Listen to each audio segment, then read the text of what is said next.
you put your face in the fan. So whatever you hitting, buck the neck back, you going up through it. Huh? You're gonna smell the breath of your opponent. Know what they had in the morning, know what they had in the, for lunch. Hey, young people, don't do that. We don't do that no more. It's not taught anymore. Face in the fan, it's not taught anymore. Face in the fan, baby. I know if a guy had grits. I know if he had grits, baby.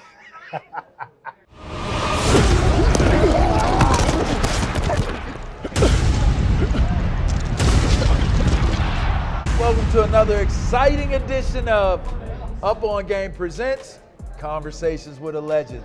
This week, I got a dude that's near and dear to my heart because we thumpers. Yes. Thumpers thump. And that's what my man, Wali.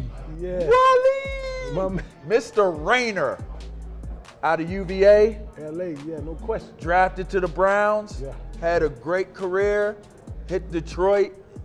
Right, Jacksonville, 02, yeah. and y'all was thick in Jacksonville yeah, too. Freddie T, y'all was deep in Cleveland too. Yeah. Heck, y'all was deep in Detroit. Yeah. For real. Yeah. Heck, listen, there's very few dudes that when I talk to them, I feel the hairs on my neck stand up because I know he's the type of dude I am. We're gonna run through the woods. We're gonna drop on all fours at times. We're going to howl at the moon when it's a full moon. All in. Talk to me about the mentality, the mindset that is connected to a Wali Rainer. Man, like you say, it's the same that's connected to you. You know, I remember, real before we get going, I remember in Cleveland, I was like, hey, I like that guy. I want that guy. You know, it's that intangible where like you can't bottle it up. You know, it's that energy. I always call it that God force energy, man. Where you can't bottle that up, man. It's just something special in you. And like you know, man, like a lot of guys in the league, a lot of stuff catapult you, you know, to that type of level. Yeah. And like mine is, you know, I grew up in West Charlotte and saw a lot of different things, man. That at a young age, man, that once I got on the football field, that was my comfort zone. You know, I feel like that I can go all in right here. Like, it's no way I can, you know, I'm not gonna die out here. Yeah. And so that's how it was. And that was my mentality as far as playing the game. Like, you might be faster, you might be quicker, but ain't nobody out here gonna be tougher than me because I can go. We can go 7 quarters if we need to. 7. No question. 8. 8. Why not 9? Come on, man. 9. Let's go. Give it to me. We give it up. You said what you seen. What did you overcome to become what you are? What was there? What did you see? What did you experience? What was Wali's hurdles? What did you have to overcome? I mean, growing up in West Charlotte, and big shout out to Charlotte, man. And I grew up on West Boulevard. Everybody know West Boulevard in Charlotte. Just like a lot of us, man, very humbling experience. Overcoming trauma. And that's one thing that we do now, but overcoming trauma at a young age, not calling it trauma, didn't know what it was. Just knew that you can't sleep at night. Just knew that you hear the gunshots going off, that you see bodies drop, but taking that energy and placing that energy into football, as well as trying to focus on your grades. So, you know, it's a lot of different instances I can go into, but I think the one that kind of catapulted and started it out was, I would think I was around 10 years old, and I think that was the first time that I ever witness a soul leave his body. And at 10 years old, it did something to me, kind of hardened me. And soon after that, got pushed to football. And I was able to channel that pain and frustration that I couldn't communicate into football. How does that channel itself in the afterlife? That's a great question. I know you and I was talking about that earlier. A lot of us have a lot of hurt and trauma. And one thing about the league, people love you when you're in it. But when it's over, you become that shell. What are you after the game? Yes. And a lot of us have to attack the same trauma that elevated us to the highest potential and the highest part, which is the NFL, and we haven't attacked that.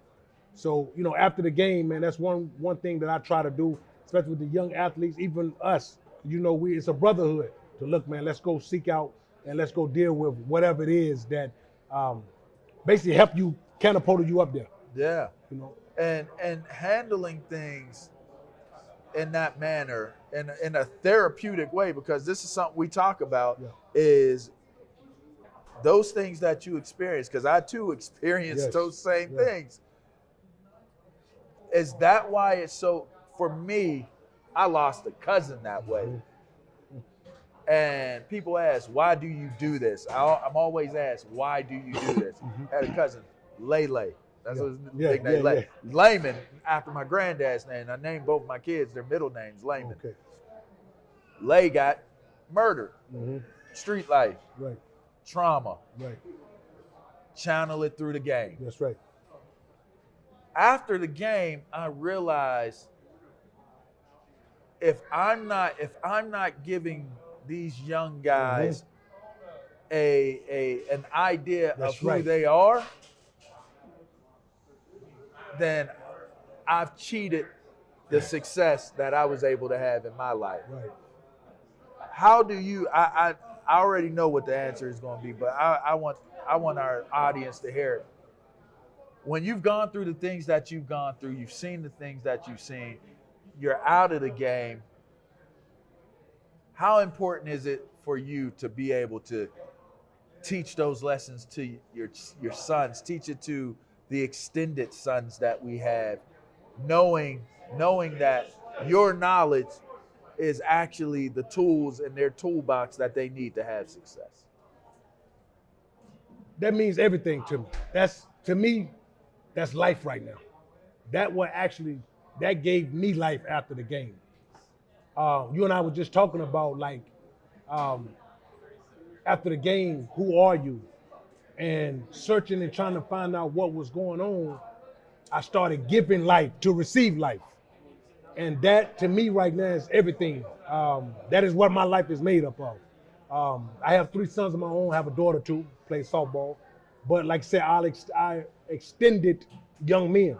And that's one reason why I don't actually coach at a university or different places. I'm kind of everywhere. I try to put that energy everywhere to raise that awareness that you are an athlete, but you are also more than that, just an athlete. Don't let anybody box you in, but also be consciously aware of the pitfalls throughout the game, whether that's physically, emotionally, or psychologically. Yeah. And so once you're aware of certain issues, you're able to deal with those a lot better than kind of with us growing up. We wasn't aware of it. We just kept it in. Be able to express that. And that's in itself gonna make them a better men, but also better athletes. Yeah, yeah. Our brand is purely based off of I'll bite your face off. Like, Period. I'll chip your teeth. Period. That's it. Knowing what that is and what that means now, there still has to be an education about it. There still has to be an understanding. I'll scare you if you don't know me. Right. The player will scare you. Right. But you should be scared of my mind. In a day and age where brands are being monetized, what's your thoughts on, if you were in school right now, what would your advice be to high school guys, to college guys, in terms of understanding how valuable understanding what a brand is and building the right brand is, heading into an opportunity where an NIL situation can monetize that? I think it's very important. I mean, if I was in college right now, I'm definitely, pushing myself out there because, each man is his own brand. So I'm pushing myself out there. But let's make this I want to be understood that these young men need mentors. They need mentors in dealing with this type of situation because it can ruin you for the rest of your life. And also can ruin you in college because you can place all your energy into just that branding and not into football. So we need, us or mentors to be able to help these guys to be able to balance that out. Balance. Yeah. But I definitely I'll be on those steps, man, with my own brand. I mean, if they had a Wali shirt that said tooth chipper, I'm buying it. We home. I'm buying the Wali tooth chipper t-shirt. Hey, we home, man. I'm definitely doing it.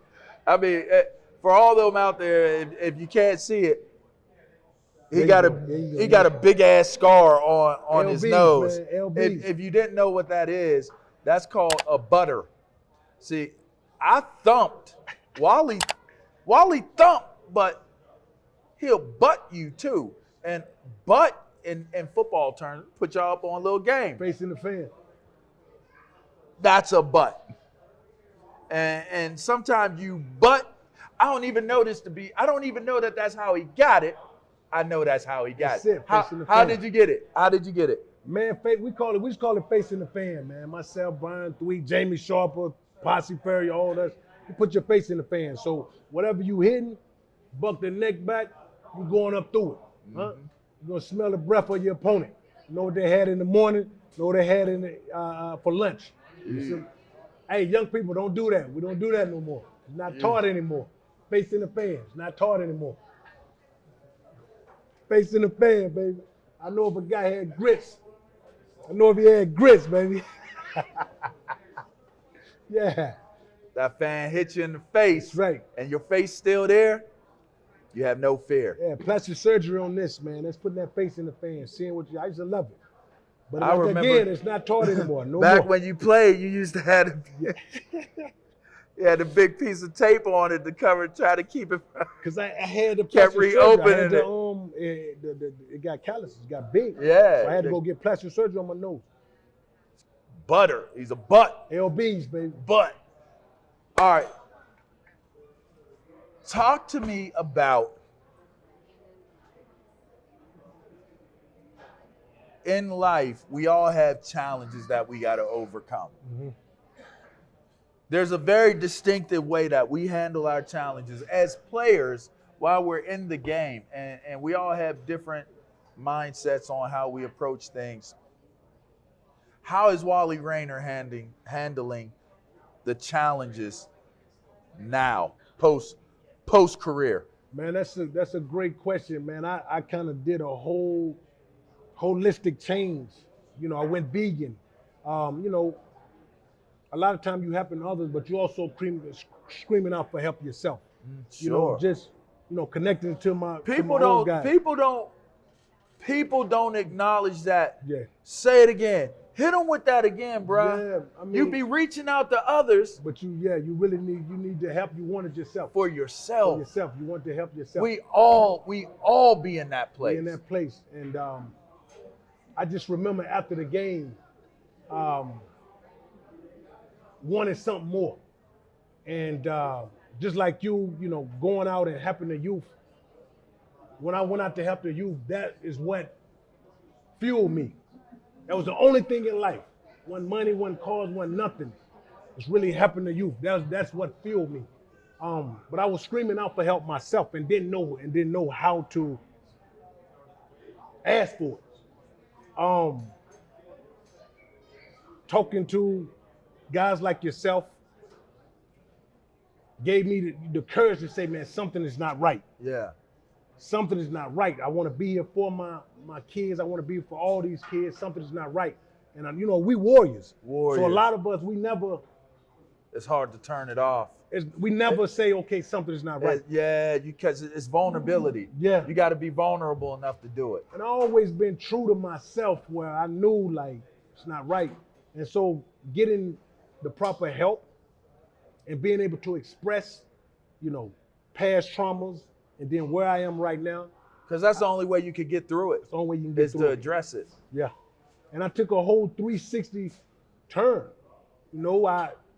I went vegan. I've been vegan for about 11, 12 years. Nice. How can you say you just went vegan for 11, 12 years? It still feel like it, man. It still feel like That's a backer. It still feel like it, baby. I've been effing cats up recently.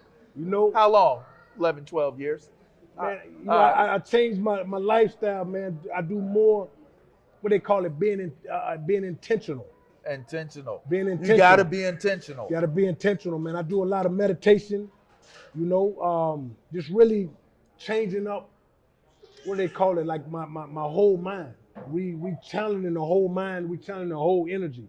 Because my whole life I grew up with hurt. All I knew to do was hurt. And just like a lot of these young men, they might not know how to speak that out. And so that hurt is a part of you. Yeah. That hurt is natural, like tying your shoestring. Uh-huh. And just talking to someone, you just thinking about hurt, that's not right. And so I had to go and change up all of that. So what I eat, what I think, what I read, what I listen to. Right. You know, I still hit the gym and get busy, but when I'm not hitting the gym, I'm listening to more jazz. I'm listening to more. So these techniques I've gone through, and I try to help the young guys, especially our young guys that finish up with the NFL, change up those habits. I think it's very important. Love that. Love that. There will come a time where somebody that you respect and you love is looking down on you, and you will no longer exist. What is Wali Rainer's legacy? What do you want to be remembered for? I want to be remembered just like you, man, as a doer. In life, in football, you know, especially with social media, everybody's talking. I'm this, I'm that. But when you look in the mirror, who are you? For those young men, for me knowing you, you knowing me, knowing our feet are on the ground. We're doing the work. 10 toes down. And I want them to remember that, look, he does the work. He did the work. You know, he did the work. That's it. He's a doer. He's a doer. And a legend. And a legend, baby. My man. That's Wali Rainer. If you don't know who he is, shame on you. But then after shame on you, look him up. This is another one. Man, baby. This is another one. Now I'm ready to go do an Oklahoma drill. I'm ready to go do a tackling drill. I'm ready to put pads on and yeah, because that's what he does to me. Hey, LBs, baby. This is Up On Game presents Conversations with a Legend. Whew! You've been blessed. Youngest know, LA, that dude played the game how it's supposed to be played. I did. Respect and love all the way. I did. Respect and love to a legend. All right. We'll be back next week. We're going to keep it going. Wahoo, wahoo. Yes, Is that sir. how it goes? Is that how it goes? Wahoo, wah. Wahoo, wah. Hey, and just in Yeah. case, and before we go, that's the University of Virginia. And take a look at their academic requirements. If you just think that Aaron or Wali are thumpers and just, you know, oh, look at these guys. The education at UVA is literally Top tier. almost Ivy League. You got to be one smart dude to excel and be at a school like UVA. These dudes did it. Proud of them. I feel such a sense of pride with this one. He means more to me than he even knows. And to have that type of example, to have guys that live hard. Like, everybody don't live 100%. No question. The dude live 100%. So when you hear it, it's 100%. It's 100%. Everybody don't understand that. But when you meet those dudes that you know it's kindred spirits, this one's special for me, man. I hope y'all enjoyed it. I know I did. I don't even want to end the interview because that means it's over. But it is time to go. Till next time. I'll see y'all next time. Check y'all out. I'm LaVar. That's Up on Wali. game, baby. Up on game.